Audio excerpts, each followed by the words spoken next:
My role is to help an employee create a better life for themselves. It's not to keep them, and it's not to help me grow. We need to grow together. You just listened to the voice of Olivia Carr, founder of Shhh Silk and best-selling author of Self-Made. Welcome to the Hotel Club podcast with host Adam Malley and me, Christy Whitford. We'd like to thank our sponsor today, Toodaloo.com. Toodaloo is an amazing place for finding the perfect gift for that person that you love. Beautiful totes and custom items that celebrate luxury. Visit Toodaloo.com, Tudaloo.com. Enjoy the show. But Chef, please let me introduce you to Olivia Carr, founder of Shhh Silk and best-selling author of the book Self-Made that she just launched. So excited to have you, Olivia. I cannot wait to read your book. This is my first podcast in America, so I feel very grateful. Yay! Awesome. Congratulations. And you're our first guest. Yay! We're so excited. I love that you're in your chef outfit. That's amazing. No, I love this. I dressed up for this. I love this. I'm like, this is very cool. I'm back to my roots as a working chef this week in South Carolina. So I love that. In the kitchen, except for right now. So I didn't change into anything more appropriate. He's in a full chef outfit. She's so professional. Yeah. Well, chef is in, where are you again right now? I don't remember. I'm actually in Greenville, South Carolina, which is quite a lovely town. It's grown considerably in the last few years, and I'm staying at Hotel Hartness, which is a beautiful, beautiful property just outside of the city in, I guess, what's known as Uptown. And I'm here doing a little bit of task force and helping their wonderful culinary program out. They don't really need it, but I'm down here anyway. What a great experience. Right? Well, It's Olivia's gonna go and check you out online I and definitely see what am. you're doing. Okay, please stalk away. Yeah. Yeah, I will. Talk away. I'll go deep into the rabbit hole of chefs. So Olivia's in town from Australia, and we're in San Diego right now. Oh, nice. Yeah. So she flew in, I think, last week. Last Friday. Yeah. And so she was staying in Beverly Hills and doing her Beverly Hills tour and checking out LA. But Hustling in some bookstores. Yeah. So tell us your story, Olivia. Oh, wow. Tell us about where you're from. And I was actually born in the UK, so born in Cambridge. My mum's Australian and my dad is Scottish. And my sister and I were both born in the UK, and mum finally convinced dad to move back to Australia when I was 5. And I've been there ever since. I live in Melbourne.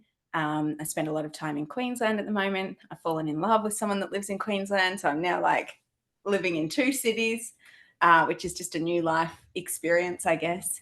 And I started my business. I've had a few businesses, and I've worked in retail probably since I was about 30. I'm 42 now. And then when I was 34, I decided to launch Shhh Silk, that I'm still running now, the 9th year. And it's just kind of been a wild journey because I fell pregnant at 19 and my life took a kind of a major shift in direction. And my 20s, that decade, was just a kind of a whirlwind. Like, I feel like I've lived 4 lives since that moment. It was a blessing. Like, I'm so grateful for that kind of moment, I guess, because it really did reshape my entire life, and it continues to reshape it now. Like, I think it's when you have a moment like that where something quite major happens in life that was really quite unexpected and literally happens in an instant. That's how it felt anyway. Yeah, it can honestly really have a dramatic, like, an impact on your life every single day. So I now have a beautiful 22-year-old and a beautiful 17-year-old. And I think I'm now at the stage where I am entering into a new phase of life where I've got like adult children that don't need me as much anymore. And so I'm going through a real process at the moment of, I guess, learning more about myself and probably doing all the things that most people did in their 20s, you know, discovering who you are, where you like to travel, what types of things you like to do on your own, all the normal things that people do pre-kids. I'm kind of doing it the reverse and experiencing that now in my 40s, which is really beautiful and fascinating and challenging and all the things. So I'm excited for this kind of decade of my life. But that's a little bit about who I am. Can I offer you a pro tip? Mm-hmm. Okay, nothing good ever comes from brown alcohol. Yeah, I think that's probably. Since you've gone in a little reverse, you need to know that. Yeah, I mean that's solid advice. Yeah, I mean, when we landed in LA, I was like, "Take me to a gummy store. Gummies are not legal in Australia." And then I was like, "No, actually, I'm too scared to take the gummies." So like, I'm a lightweight when it comes to experiencing all sorts of things. So anyway, that's that's where I'm at right now. I love it. Yeah. And can you share with us the inspiration behind building Shhh Silk, your company? It's so hard. I want to start at the end or the current. Like it's I mean, you would probably both appreciate this. I think you don't even just have to have your own business. Sometimes when you're building things within other people's businesses, that's super challenging. For me, I love it. It's definitely harder than I ever anticipated it would be. I think that running a business, it is a lot like parenting in some ways. Like it's a 24/7. You cannot take your foot off the pulse or your finger off the pulse. It's amazing. It's exciting. It's all the things. It's a lot. I'm in one of those phases at the moment where I think I'm going through a whole rebirth, which is probably normal for about year 8, 9 of a business. So in a lot of ways, I feel like I'm now building it up again to take it to the next level, which is exciting. And I think that for me, I find that super inspiring. It's like, okay, now it's time to challenge yourself. Like, what's next? Where can you take this brand? How can you really test things like around sustainability? Like, what can you really do to push the boundaries? But the inspiration, I guess, to even start the brand initially was very simple. I had worked for someone else for a couple of years. I had a business when I was 24, so I knew I was always destined to kind of work for myself again. It's really challenging when you have done your own thing to kind of work for others. I'm not necessarily, I think I'm a much better kind of person to drive a brand than I am necessarily to kind of sit back and take demands, I guess. Yeah. I like to create my own path. But yeah, it was a simple concept. I lost my silk pillowcase in New York back in 2015. I just left the company that I was working for and I knew I was going to start something new. And then through my kind of research and exploration of, I don't know, what I was going to do next, I needed to replace my pillowcase. And then I was like, oh, maybe there's something in this. Like maybe I can design something that's better than the one I had and that other people will love. 3 days later, I flew to China. And 9 years later, here we are. Oh my God. So it's not like a grand story. It was literally like I lost mine. I needed a new one. I wanted one that was better than what I had with some simple little features. And then, yeah. I love that you actually took the initiative and just jumped on a plane and went to China and figured it out. Because you didn't even hesitate. No. And Chef, you may not know this, but Olivia took me to China several years ago when we were working together on a collaboration. And I did not know that. Yeah, it's so incredible to be able to see and touch the silk and really understand how it's harvested. And my appreciation for silk is so much deeper than it ever was. The amount of work that goes into just even pulling one thread is insane. It's absolutely insane. And you went and you discovered this, and mulberry silk, by the way, is the best silk in the world. And that's what Olivia uses in her silk products. It's incredible. And it's such a good experience. But so I think that this is one of the neatest things for me since we've known each other since 2017, right? You wrote this book and I read it and I was just blown away because what you said is true. The rebirth of your brand, it's not just like a revolution. It's more of it's that cycle, right? That there's a 7-year cycle that happens in people, I think. And it's nice to see that you're just up in front and telling people it is hard. It's bloody hard. But like, that's not to put anyone off. I think it's just that, it's not really talked about enough. I think, particularly in Australia, I'm a real advocate for talking about the whole picture of business. So I think one of the things with Instagram these days, or just the whole online space, is that, it's so easy to just get on and share what I call the 0.000 percenters, 0.1 percenters, all those little micro moments that happen, like all the big, that's just like such a small part, and they are amazing moments and they deserve to be shared. But I think what's not talked about enough is like, well, what else happened? Like, it's all the things you do every single day, all the sacrifices you make, all the late nights, the leaving events early, the being on different time zones, I don't know, especially in the early years, like there's a lot of sacrifice that comes with building a business. Eventually you do find some balance, but I think business in some ways has been glorified to just be this continual success train that, you see brands, they're making millions, or they've got this person using it or that person using it. And often I think, again, my experience back home is that you find out that often these brands are not actually even doing that well. And it's like, that's an important piece of the story. Like, we're all chasing your coattails and you're sending us down kind of like a dead end path. Like, so I'm at a stage in my business journey where I like to share the importance of, hey, can we start talking about things like profit? Like, are you making profit? If you're not making profit, what happened? How can we help each other? How can we support each other? What needs to change in the whole kind of landscape of business? And really becoming a lot more, I guess, open and honest with business for the hard bits, not just the good bits, if that makes sense. Yeah, which I think helps empower everyone. I hope I did that well in my book. It's definitely a book of what not to do. Right. Yeah. But I was talking with someone that read it, and they said that it scared them because they were on a journey to entrepreneurship. And they're like, I'm kind of scared. Yeah. And I said, I think that's a part of the story, though, that you have to look at, is that not everybody's built for entrepreneurship. Yeah. And that's being able to realize that and say, okay, maybe this is too much for me, or maybe it's too hard. But it's also saying, actually, yeah, it's hard, but I'm going to go through it. That's right. And I love the honesty in your book about that. And one of the things you're an advocate for that I love too is mental health and well-being. And in your book, you talk about openly sharing your struggle with anxiety and burnout. And in our industry, like in hospitality and hotels, I think in every industry really, burnout is real. Yeah. And I would love to hear more about your practices and how you manage that, and how you realized that you were at burnout mode. Yeah, so I think burnout is definitely something that, especially post-pandemic, is a real thing. It's really hard to recognize until it happens, but I believe there's kind of quite a long process that can lead up to that point, and it usually feels like you are doing the kind of the grind, the hustle, the 20-hour days, like all the things, missing time for yourself, skipping a gym class here and there, not eating, all the things that I look back now and I'm like, yeah, there is definitely a pathway that leads to burnout that needs to be more recognized and controlled from the individual.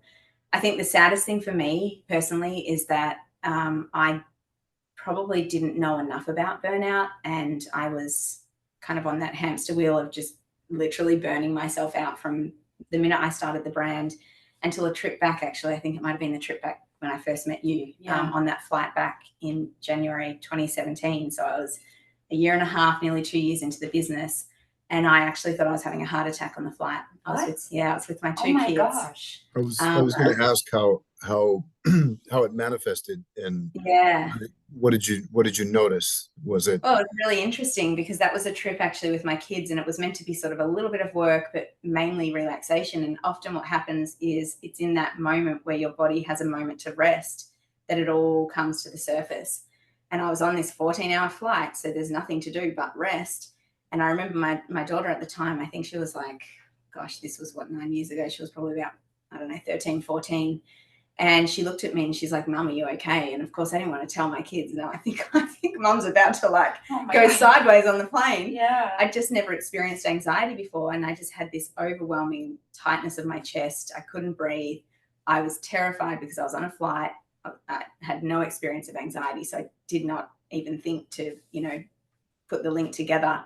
And I remember the air hostess coming over, and they are obviously well trained and would deal with things like this all the time. And she was helping. I remember she was helping me look at a square in the plane and saying to me, just take a deep breath in, follow it along for 4, go up the wall for 4. So she was obviously trying to get me to regulate my breathing. And it wasn't obviously a heart attack, because I'm still sitting here today. It was very scary. So I went to the doctors when I got home, because I was just so intrigued, like, what on earth was that? And the first question she said was, could you just explain a week of your life? And I just started explaining, you know, my dad's got dementia. I'm his carer. I have him 3 nights a week. I've got 2 kids. I'm running a business. And I start like just, you know, sharing my life. Yeah. And she looks at me and she said, I think that might be anxiety. And then, you know, that started from there. The hardest thing about that for me, though, and I think that's coming back to what I said, the saddest part is that, again, if you don't recognize the impact that burnout can have on your life, for me, that was the first time I experienced anxiety, and I've had it ever since. And initially, I used to think anxiety was something you kind of get over. It's something that, you know, I'll just go and meditate for 3 months, and I'll do a couple of retreats, and I'll burn some more candles, and I'll breathe a little more, and I'll overcome it. And I've since learned that 7 years later, it's something that you learn to manage. It's not something that you ever get over. Yeah. Now, would I have got anxiety anyway? I don't know. But it was definitely the too much working, no time for myself, the lack of well-being as a whole definitely triggered whatever that is inside us. I think there's still a whole lot more to be done around anxiety. It really manifested again massively during the lockdowns in Melbourne. It turned into social anxiety. I then developed OCD. You weren't even getting on. You would not get on a plane. No. I remember this. 1,003 days, which really had a detrimental impact to my business. I couldn't fly to one meeting. Missed many events, and even last night, to be honest, you know, I told Christy I did need to go back, but I could have probably done it on my phone. The sound of that bass on my chest, because my anxiety is in my chest, it's the first time I had felt a sensation in my chest, and it actually gave me a panic attack, and I was like, I have to get out of here. Wow. And then I got outside, and I had a meltdown outside the convenience store. Yeah, it was the whole thing. Why didn't you tell me? And I was like, you. And one of the other guys went and got his car, and I was like, that really took me by surprise, because panic attacks are a whole other beast, and it's not enjoyable. But anyway, so I'm still dealing with it on the daily and still trying to manage, and hence why I don't drink coffee. Yeah. So I also cut out coffee, because coffee is a stimulant. And for those that are struggling with kind of, you know, anxiety to the levels that I had it, it's really not an enjoyable feeling to kind of, even coffee can kind of simulate that. I don't know how you explain it. Yeah. And it's just not nice. Yeah. So there we go. That's, yes. Oh my God. But I talk very openly about mental health. I do a lot of work in Australia. I guess normalizing that we're all going through something. And if we're not, someone else we know definitely is. Mm-hmm. And I mean, it's, you know, I think in America, there's definitely a therapist culture where it's okay to see a therapist. That's definitely not the case in Australia. Really? Yeah, it's still very much, oh, wow. No one really talks about it. Whereas I have a therapist weekly or fortnightly, and I share with people what that experience is like, in the hopes that, I don't know, other people seek help if they need it. So therapy is golden. Yeah. I think it's absolutely necessary for everyone. Have you tried therapy, Chef? I have several times in my life, and it I would say saved me. Yeah. Because I mean, anxiety isn't something that I would say is crushing, and I drink way too much coffee anyway, but no, there were other issues in my life, and certainly I guess anxiety was part of it. I owned a business, and I definitely, as you're describing your experience, I'm like reliving some of it. The 20-hour days, you can't get back to yourself, and so I'm amazed that you emerged, I would say, successfully, from that. It can just be overwhelming, and it's quite amazing. But I also have been touched by anxiety by others in my life, and certainly I think I was pretty close to having a moment where it all caught up to me. Maybe not quite as dramatic as what happened to you, I went through some things with my parents as well, and so that was everything on top of everything else, and it was like, oh my God, how am I going to get through this? And you kind of power through it. Having that happen and then focusing on your business, which should bring joy and satisfy your sense of creativity and curiosity. That's got to be something difficult to overcome, and I admire you for doing it. I can't say that I've done it yet. Yeah, I think that's probably a good point. If the brand, I mean, I was really lucky to go through a whole kind of internal restructure, I guess, with the business that then became an external restructure with the brand, in really asking myself, why am I doing this? Like, why am I actually doing this? Which Simon Sinek has a great book, Start With Why, which you should probably read that at the start of your journey, not like 6 years in. Yeah. But it doesn't matter, so long as I went through it. And I think for me, the why really was, why am I going through all this hard work? What's the point? Like, what is it for? Where is this leading? Where is it leading me? How is it lighting me up? How is it affecting others? And I think through that process, when I started embedding a lot more, and now like we have a brand ethos called Doing Good is in Our DNA. We do so much stuff in the community back home, a little bit over here. That does help. Like when I have those moments where I'm like, oh, the world feels like it's like swallowing me up. Then I usually go down to the ocean, to be honest, and I stare out in the horizon.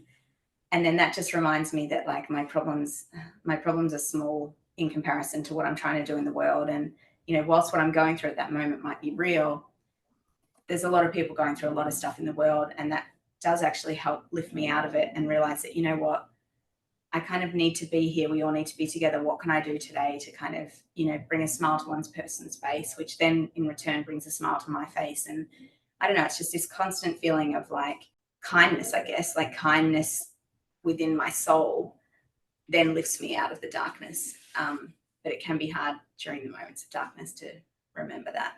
I think that your energy in knowing you're just that natural giver. And I think that's where your fuel is the most fiery, if that makes sense, is when you're giving and putting out that beautiful energy, then it keeps feeding you and nourishing you.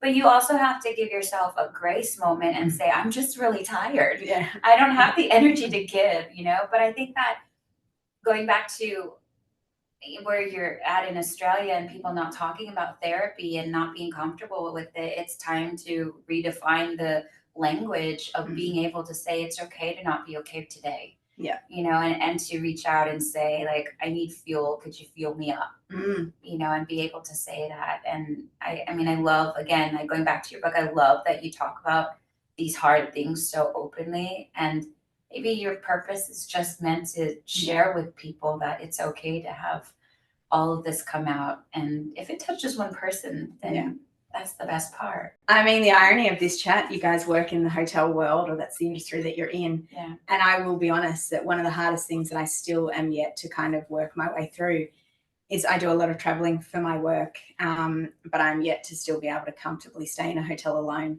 Really? Yeah. It doesn't matter how nice the property is. It doesn't matter what the property offers. It's that one time when you think about it, when you're in a hotel, especially if it's on the other side of the world, or it doesn't really matter where it is, I'm currently disconnected from, my safety net, I guess, my sanctuary at home, my dog, my kids, whatever things that I have around me, that all the things that I'm usually, kind of my routine, I guess, when I'm taken out of my routine and on my own, it's in those moments that I really find challenging, because way too much time to think. Like I don't have anything around to distract me. And I'm like, I've tried it twice and I'm probably still not confident enough to travel alone, which is bloody challenging when you're running a business and trying to do stuff in hotels all over the world at the moment. So it's, but I'll be honest about that. It's I love staying in hotels. I miss my wife, I miss my children, and I miss my dogs, but I can snore and not get hit. And not be beaten over the head with a pillow. Yeah. Exactly. So I mean, I adore it. That's the upside. Yeah, but I've still got some work to do myself to get back. And that also is interesting, because I used to love alone time, solitude time, and I can do solitude down at the beach at home. I can do solo dates, but traveling alone It's actually one of my 2024 intentions. So one of my big goals this year. So I have 2 goals. Things that will scare me is to actually go and have an international trip on my own, just to kind of get back to that space of, I don't know, enjoying your own company is one of the best things in the world. But when you've gone through, especially the year that I had last year writing the book, it was a lot. Yeah. A lot of stuff surfaced really quickly. I had to deal with a lot of stuff in a really rapid time. But yeah, that's to be confirmed, to be continued. We'll see where I end up this year. Maybe it's also like discovering, using that challenge as something to help people and fight through that, because there are people that are just like that out there, right? That won't go stay in a hotel by themselves. Yeah.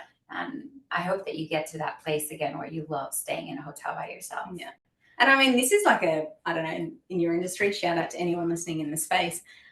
I just think it's fascinating. It's one of those things that I think is probably really overlooked in a hotel when a guest checks in on their own, you know, how they're feeling. Like, how are they actually feeling whilst they're in your property? I just don't think anyone's ever asked me that. And sometimes all it really takes is for one person on one trip to say to me, you know, how are you feeling?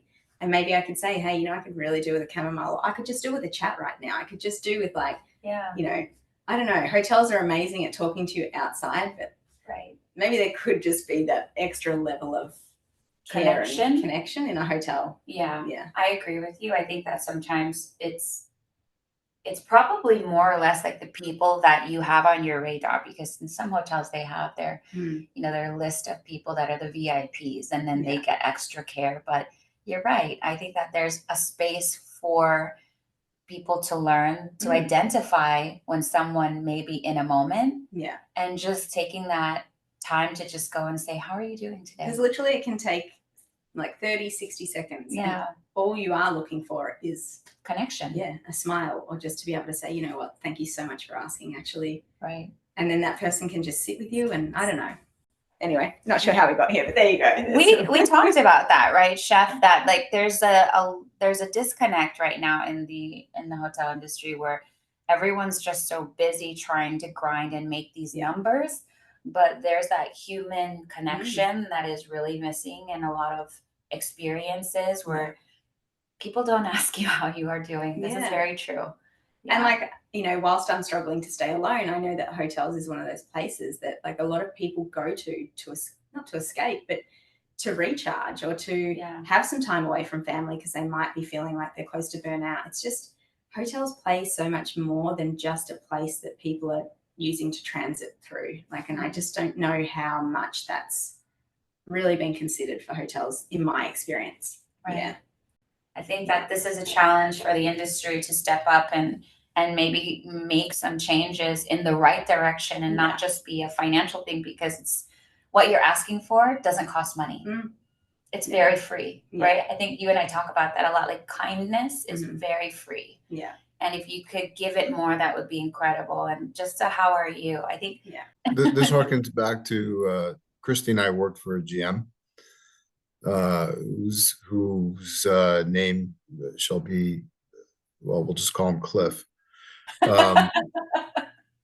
But he gave us some of the best lessons in terms of being certainly a manager, but also being human. And the point was to treat people as human beings, just kind of the way you'd want to be treated. And that filtered down through, I think, all the employees in the hotel. And that's why Christy got the 5-star award from Forbes, and the hotel got it as well. It was because of people, and because of that kind of culture that was thriving there. The hotel in which I'm working and staying right now, the GM is actually a former colleague of our former GM. And very much that culture is there. You can't walk through the hotel without someone coming up to you and saying, you know, how are you doing? Just a general question. And it's not contrived. It's a genuine, like, how are you? And it's very welcoming. It's actually, it makes such a difference. It's palpable. That's what I look for. And, you know, make your own waffle machine. That's about it. And it does start from the top. You know, it does start from the person that is leading. And yes, we love to mention Cliff because He's the best. He's amazing. Yeah. But it's true. Like you, I will say I have interacted with Olivia's team in Australia because we have worked together on several collaborations in my previous life. And every single person I interacted with was so nice and so kind and so like just so, what's the word I want to, they were beautiful ambassadors of you. And I think that's what it is. It's about having leadership that leads from goodness, right? From a good place. Those are your core values. And when you have a team that is an ambassador of who you are, that is what makes the magic magic. Yeah. Right? It's true. It's not forced, it's genuine.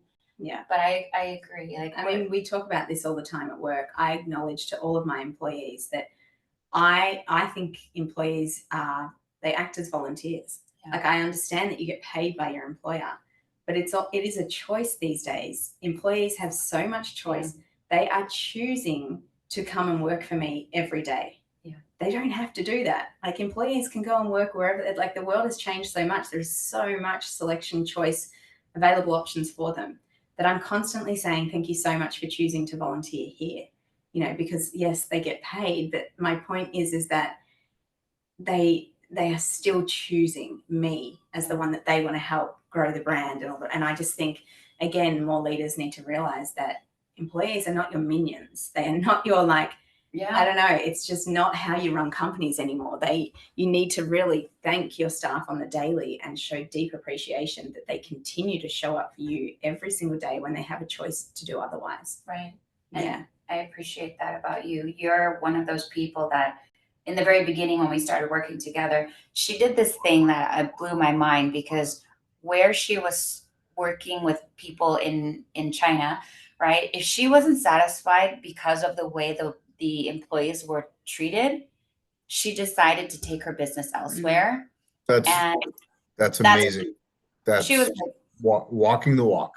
Yeah. Yes. And I get goosebumps thinking of it, because when she told me this, I was blown away, because that is the kind of incredible human being that I'm looking forward to, like, getting to know more. You know, I respect that so much, because walking the walk, talking the talk, but she went and she found a different company to work with. And she was like on top of making sure that the team is treated well. And I love that about you. You really do care about people.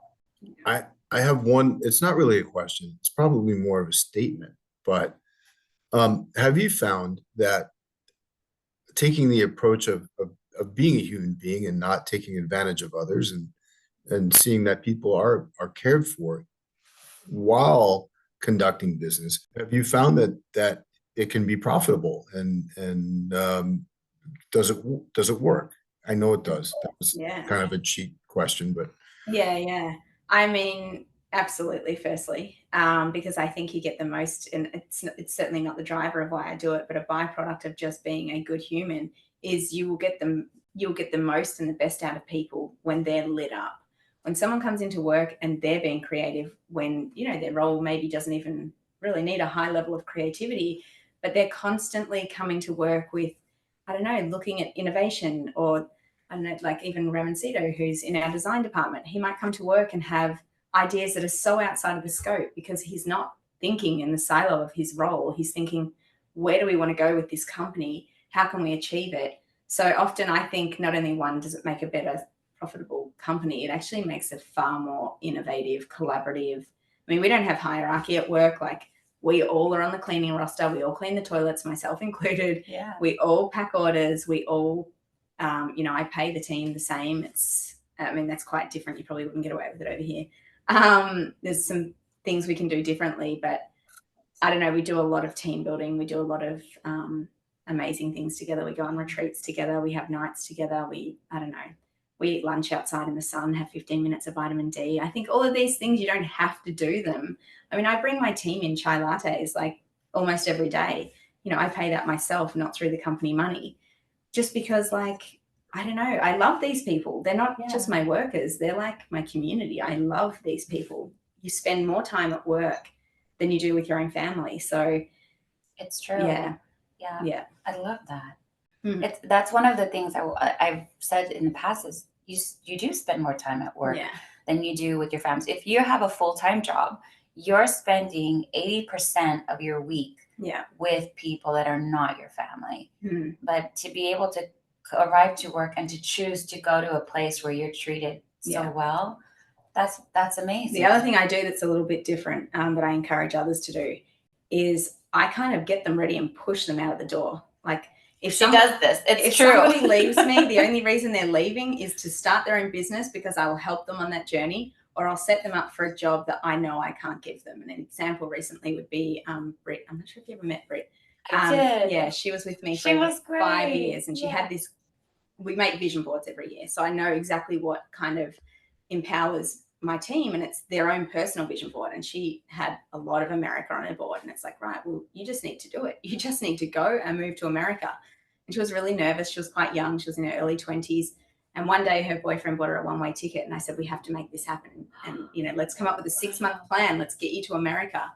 And then she returned recently and reached out and said, I'm thinking of getting back into design. And I'll be honest, the selfish part of me was like, I want her back. Like, she's an amazing employee. But I was like, no, she's destined for greater things. And I was like, how can I help you? You need to achieve better things in life. And she ended up getting a job for tourism Queensland because she's, passionate about the sea and the ocean. And I don't know, I think my role is to help an employee create a better life for themselves. It's not to keep them, and it's not to help me grow. We need to grow together. And hopefully that means that everyone that comes in the doors of our company ends up going on to much bigger things as a byproduct of being there. And I think that's kind of, for me, that lights me up. Like watching them afterwards, I'm like, that just gives me so much joy. Love that. Yeah. What do you think about that, Chef? That's my philosophy. When I work with a team, I want to build it, but I want them, I'm looking at them as moving along in their careers. No, there were a few that did it for me. Not overwhelmingly, I was more a commodity coming up in this business. As people who work in hospitality can attest, you're typically, hired, and we're going to provide training, and the training is, go follow him, and the next day you're on your own. That's not what I would call training or mentorship, but for me, I really try to get people to, I guess, be the best version of themselves and be able to learn and grow, and I want them to go on. Like I have a lot of former colleagues that are now chefs in their own right, and I'm really proud of that I had some contribution to their success or misery right now. But it's all part of the job. Yeah, they signed up for it. Yeah. They're showing up every day. They're showing up, and they're fighting the good fight every day. So, and I think Christy and I are going to touch on this tomorrow on the stage over here in San Diego. But I've always said this, like pretty much from the beginning, the best thing about, I guess, you and I working together was never really the collection. Yeah. It was the lifelong friendship. Like if you do business the right way, you will get so much more out of it than just the transaction. Yeah. And hopefully that comes across on the stage tomorrow. Like when, businesses look at how can we grow in 2024, and there's a whole lot of people downstairs right now talking about influencers and all the things. Cool. That's like one element of business. But I think the most powerful thing right now in business is connection, and like deep connection with each other. And I don't know, I think that's way more powerful than anything that's probably been discussed on the stage at this minute. I agree. I agree with you, because when we met, it was like almost like kismet. It was meant to be, right? And we just connected right away. And the friendship grew from, obviously there was the work part, but the best part was the human side, where I got to, like, I get to call this woman my soul sister now, because. And that's in my book. Yeah, I love her. I admire her. I respect her. I adore her. But I just love her as a human being, because she's just one in a million, one in one, honestly. You're just so good and so kind, and you're so real. And I love And I know that. you're talking to me, but I want to take a moment to talk about what you guys are doing. I think, one, it's amazing. Two, I think it's definitely needed right now. I think more, more conversations out there that are genuine, real, like inspire connection with others is amazing. But you doing what you're doing right now in the industry, I am so excited to watch, because I think your biggest asset in life, or your biggest skill set, is your human connection power. And I think in my experience, that's probably been quite wasted in a lot of ways in the last role that you're in for whatever reasons. And I think you're rebirthing. You are about to shine your golden essence on the world, and I'm here for it. I'm so excited to watch you. Thank you. Yeah. Thank you so much. That means a lot. And she's also one of those people that were pushing me into my greatness. In some way, it's like, okay, what are you doing next? What are you doing for yourself? And this is the kind of friendships you need, in your life. For people that are making connections, make connections with people that are genuinely interested in your growth. And then I said to you, there'll be people coming for you that'll lure you in. They'll want you to work for them. And I'll be like, say no. Don't take the easy door. I mean, this comes back to business, right? The easy door often is, and look, I understand everyone's situation is different. So I say this with an element of privilege, because I've now been running my business for 9 years. But an easy door to me is when you have that sliding door moment where life gives you an unforeseen opportunity to reset your career. Mm-hmm. An easy door is to just go and work for someone else. Yeah. But it just sometimes takes an extreme amount of bravery to be like, you know what, that door is really enticing right now and feels quite comfortable and safe and all the things, but you took the hard door. And the hard door is you have no idea what's behind this door. Still today, I'm sure, like after a few months, you're going to continually find new corridors down that door, and it's going to lead to other doors. And I just think the fact that you even chose the hard door, that's the most amazing thing about all of this. Well, thank you. Yeah. Thank you. I have to say, Chef did it with me too, because when I started talking about this new thing, you were one of the first people I told was, I think I have an idea. I think this is what I want to do. And it's really hard to take that leap of faith and then to find other people that will take it with you. Chef, I'm so grateful for you, because you're like, let's do it. Let's do it. Doing this podcast is crazy, but I still sitting here right now, it feels surreal. Yeah. It feels surreal. But you're doing it.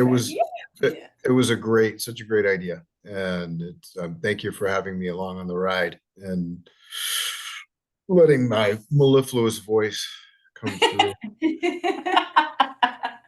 I love it. Chef McDreamy, I heard you get called these days. I know. Chef McDreamy. People are curious about who this chef is. So I'm going to do, they're like, he's married. Okay. He's married, he's got kids. Yep, he's got a beautiful wife. He's got beautiful kids. They're like, that's awesome, though. That's so good to hear. One of the other comments I got about chefs is that chefs don't typically have that balance in their life. And so what I love about him is that he's just a fantastic example of a human and of a person that is dedicated in all areas, and that's really fantastic. I try. I don't always succeed, but a measure of my success is the fact that I still have a family intact. Yeah. and we like each other. Yeah. Yeah. And love each other. So I'm very, very fortunate for that. I think my wife is an exceptional person. I guess I've been really lucky to make it in this industry and not fall by the wayside like so many of my other comrades who have not been so fortunate. We want to send a huge thank you to our sponsor of today's show, Toodaloo.com.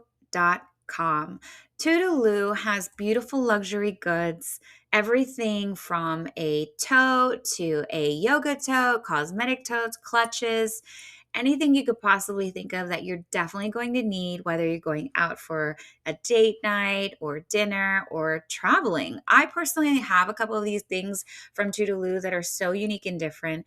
And in fact, I'm going on a trip soon, and I'm definitely carrying my Toodaloo shoes and my Toodaloo bag. And if you're looking for something, especially with Valentine's Day right around the corner, you have to visit Toodaloo so that you can get something for yourself or somebody you love. You know, it's something you just definitely have to have. So I'll be traveling with my Toodaloo, and you should be traveling with your Toodaloo too. So visit toodaloo.com, Tudaloo, or visit them at their Instagram at Toodaloo. Big love to Jody. She's amazing. She's the founder. She's a female founder and a small business owner, and we absolutely adore supporting Jody and her team at Toodaloo. Thank you so much for being our sponsor. Back to the podcast. And we have a full list of rapid fire questions. Okay. Are you ready to go? Yes. Chef, do you want to kick it off with the first question? Because it has to come from you. It's obviously my favorite food. I do. I just have to get to it real quick. I'll be honest, I really struggle with food in America. I don't know if it's because I'm not local, but I'm like, God, what is with the sugar? There's so much sugar. Like, I went to have a gluten-free wrap at this, actually a beautiful new place. It's called, we don't have it yet, called One. It's called One. Okay. It's a new hotel, I think. Oh, yes. They're opening one in the Melbourne. One Hotel. So I was like, they're for sure going to have chai. Yeah, they're great. Went there for lunch. They have clean food, everything. Yeah, but I was like, I kind of felt like, do they still put sugar in things? I don't know. Yeah, maybe he can tell you. Yeah, I'm sure. All right, Chef, go for it. All right, here I go. First rapid fire question. What is the best thing you've ever eaten? Where and why? And you can't say Vegemite. That's easy. So I went to Italy in June, and I think it was in a town called Verona. You'll probably know way more about this than me. They have this really special, I want to call it like a risotto, and I'm not doing it any justice. It looks terrible. It's like a plum color because they put their local wine like to the region. And so it's like a wine risotto that looks like a plate of oatmeal almost. And it does not look good at all. It was hands down the most unbelievable dish I have ever tried in my life. Wow. Hands down. I would go back just for that one dish. And you can only get the authentic thing in Verona. I don't know what the dish is actually called, but yeah. Oh, amazing. I love that in Italy. It's and other regions. It's in France too, and definitely other countries. But the regionality and the fact that there's an authenticity that you can only get a dish in a certain spot, and that's the way it should be. And to me, I think that's the one because I can't explain it. And when you can't explain it, I don't think it's meant to be explained. It was like a feeling of all my senses were. I was in love with that dish. I need to go to Verona. Yeah. I'm going to leave tomorrow. Yeah. I'm not going to be on station. I'm just kidding. Okay, number 2, rapid fire question. Most memorable stay at a hotel. Where were you and why was it so memorable? I have to say you. Oh, genuinely, I'd have to say you. I mean, a few things. I think that hotel in particular, this was at the Beverly Hills Hotel. I'd never been there before, and it had this magical feeling about it. Yeah. But then I don't know. It's just something that we can never explain it. The fact that I found Christy found me. She wasn't meant to be there, but she was there. I don't know. Yeah. How can I ever forget that? Right. Truly. She asked me if I was me, and I was like, oh no, somebody knows my name. And I turned her around. She's like, are you Christy? And I was like, yes. How did I am. How do you know that? And I'm like, I don't know, because they told me you weren't there. I don't know how I knew that. Yeah. So that's memorable for the wildness of meant to be. Meant to be. All right. What is your must-have product to travel with? You're going to think it's because of my brand. I don't travel anywhere without my silk pillowcase or my silk line shower cap.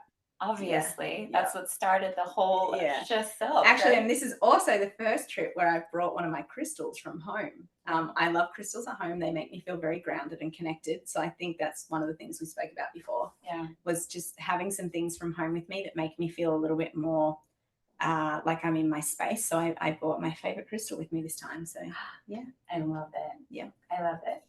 What are you reading right now? This is what? You see her face, her facial expression. Oh my gosh, this is gonna be good. It's like, I know he's going to listen to this. I mean, I know what I'm going to be reading quite soon when I pick your we're book. actually both reading it, and I think it's called The 7 Secrets to a Happy Marriage or something like that. It's by Julie and John Gottman, which for those that don't know them, they are like the world's #1 relationship like counselors. We're not married, we're not even engaged, but we're both reading the book about how to make marriages work, because I'm like, I love that. What a great way to start a relationship. Just understand what so anyway, he's got his on his bedside and I've got mine. Oh my gosh, I love that. Oh, he will hate that I shared that. I love that though. What a She's softie. in love right now. And he acts all tough. And he's the one. He's a marshmallow. Love Bubsy. Yeah, best amenity you've ever received at a hotel or restaurant. In fact, there's no standouts. That's not good. The best amenity. Can I come back to that? Yeah. That means that it doesn't exist yet. Well, okay, I can tell you what I don't love. Okay. Why is it that the more expensive the hotel, they still use the most basic, cheapest irons in the room? That drives me nuts. Yeah. Like, you can stay at the most beautiful properties in the world and the irons are not good. And as a businesswoman who needs to iron her clothes on the trip, like, that's a pet peeve I have in the industry. It's like, guys, get better irons. Like, just get better irons. Get better irons. But I'll come back to that. Oh, this one. What are you most grateful for? I think now, to be honest, I have a much deeper level of understanding and appreciation for my health in all forms. Yeah. Whereas I think I took that for granted. Maybe it was an age thing. We all think we're living forever. We're not. Yeah, I'm definitely grateful for my health, for my ability to move and see and hear and taste and all the things. If you could give your younger self advice, what would you say? Be kind to yourself. Just chill out, kid. Just chill out. It's all going to be okay. Yeah. Yeah. That's a good one. Yeah. And Chef, you have the last question. Please send love to someone in hospitality today, whether it is a hotel, restaurant team, or airline. Who would you like to thank? Well, firstly, I met someone this week that has been at, can I say the names of the hotels I've been at? Yeah, that's totally so I stayed at the Peninsula, and the person that I fell in love with instantly, that is probably the reason that I would go back to that hotel, was Max, the driver. Aww. And Max has a fascinating story. And in my 2 or 3 days there, I got to know him, I would like to think, pretty intimately. He started working at the hotel the day that it opened because he didn't have any healthcare benefits and he was struggling and really needed a job to support his family. And I think it is people like that within the industry that really can impact the guests. Like, I will forever go back and remember Max, ask for Max. He's been there for 32, 34 years. I can't remember. And I think it doesn't always have to be the food of a hotel or the quality of a bed. It actually can just be the story of the people who often don't get glorified in a hotel. And I think Max is cool. So shout out to Max and sending him love and his family. Oh, yeah. I love that. Amenity, I really am struggling. Do you like food amenities or do you prefer like an item or a product? Well, the food amenity is tricky because I don't like refined sugar. And so I think, again, my best experiences with food will have been at the Beverly Hills Hotel, where you walk into the room and, like, I remember, I think it was our first collection that we were launching, and they made everything, like, I'm assuming it was the pastry chef, and it was like, now I probably was eating sugar back then. So now it would be hard because if I came into a room and there was like this amazing thing made out of chocolate, one, I'd appreciate it, it would blow me away, but I wouldn't be able to enjoy it. So that would be challenging. I mean, even you leaving me a book, to be honest. Yeah. Like, that's still on my desk. Like, signing a book with the history of the hotel, I thought that was very cool. Yeah. Food is always good if it's in tune with what the guest is into. Yeah. Like, if somebody delivered me an amazing masala chai to my room without sugar, it can have honey. That's where it gets a little bit technical. That's a little hint for future hotels that will host you. Yeah. All she needs is a chai with no sugar. You don't understand how much I'm like, I need to get back to Australia because I need my daily chai. Yeah. One of the best amenities I've ever received. So simple. It was Mandarin Oriental, New York. And all it was 3 perfectly ripe Mandarin oranges. I think they were clementines, but they were, the temperature and the degree of ripeness was so pronounced. I can still taste them. This was years ago. Oh, that's frustrating because I had 3 of those at the Peninsula on the plate with the 2 beautiful knives, and I was like, oh, that looks really lovely, but then I didn't try them. They look so pretty. They look like they should just be like ornamental, and I was like, and now I'm like, I wish I tried them. Yeah, no, it was just perfect fruit, and it was obviously they were cared, well cared for, and it was just great. It was so simple, and it was, putting 3 pieces of fruit on a plate, where the plate was attractive, but nonetheless, the fruit was perfect in terms of temperature, in terms of ripeness, and there was no added sugar, there was no, candy and so forth, which I kind of like too. But well, can we ask you what's next for you? What's happening with Olivia, and where can people get your book? Yeah. So over here you can get it on Amazon. In Australia, it's the #1 seller in the airports right now, which is amazing. What's next for me is this year is a big year of impact. I'm starting, when I get back, I start all of my local community talks and tours, inspiring young people. I'm really passionate about kind of the age group of around 16 to 18. I think that's a really tough age right now for people. There's a lot of pressure for young people right now. There's also a lot of pressure at schools back home. And I just want to tell people that, you might think you have to go in this direction in life and you've got so much pressure to do that. But I just want to tell them that it doesn't matter how many twists and turns. It's like what I said before, it's all going to be okay. It's all going to work out. So I really want to give back this year in lots of ways. So, and hopefully some big, cool, amazing things happening with the brand. And I've just got to keep focusing on my North Star. Amazing. Yeah.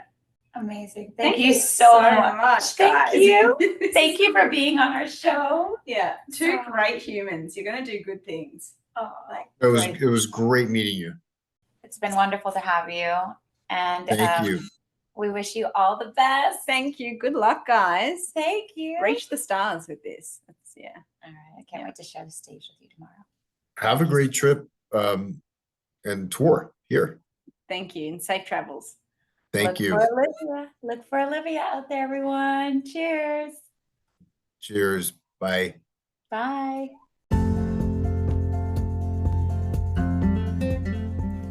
Thank you so much for joining us today as we spoke with Olivia Carr, founder of Shhh Silk and best-selling author of Self-Made. It was such an honor to be able to sit with her and learn more about her journey. And as a friend, I feel so grateful to have just watched the evolution of her growth and into becoming an author. I mean, that is just mind-blowing, and I absolutely adore you, Olivia. Thank you so much for being a part of this journey that we're on right now. It's been such a pleasure. And with Chef Adam Malley as my co-host and myself, Christy Whitford, thank you for listening to the Hotel Club podcast. If you enjoyed today's episode, please follow us on Spotify or wherever it is that you stream your podcast. Have a great day wherever you are, whether it's night, morning, evening, whatever it might be. And in the words of my friend Margot, make good decisions. Choices. Thanks, Margot. Cheers, everyone.